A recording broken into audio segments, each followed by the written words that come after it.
capaz de ficar com um vírus na máquina. Já tirei várias fotos e fiquei com um vírus.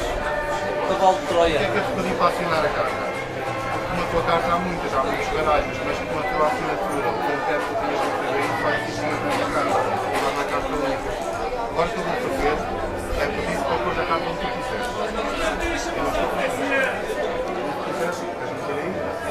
Agora, eu vou encontrar uma carta. Antes de mais, vou baralhar bem, para ela ficar aqui para ver dentro do baralho.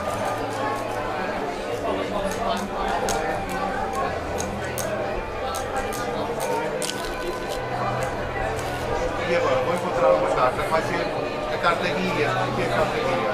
Não sei se alguma vez viste os espíritas e por aí fora, eles chamam os guias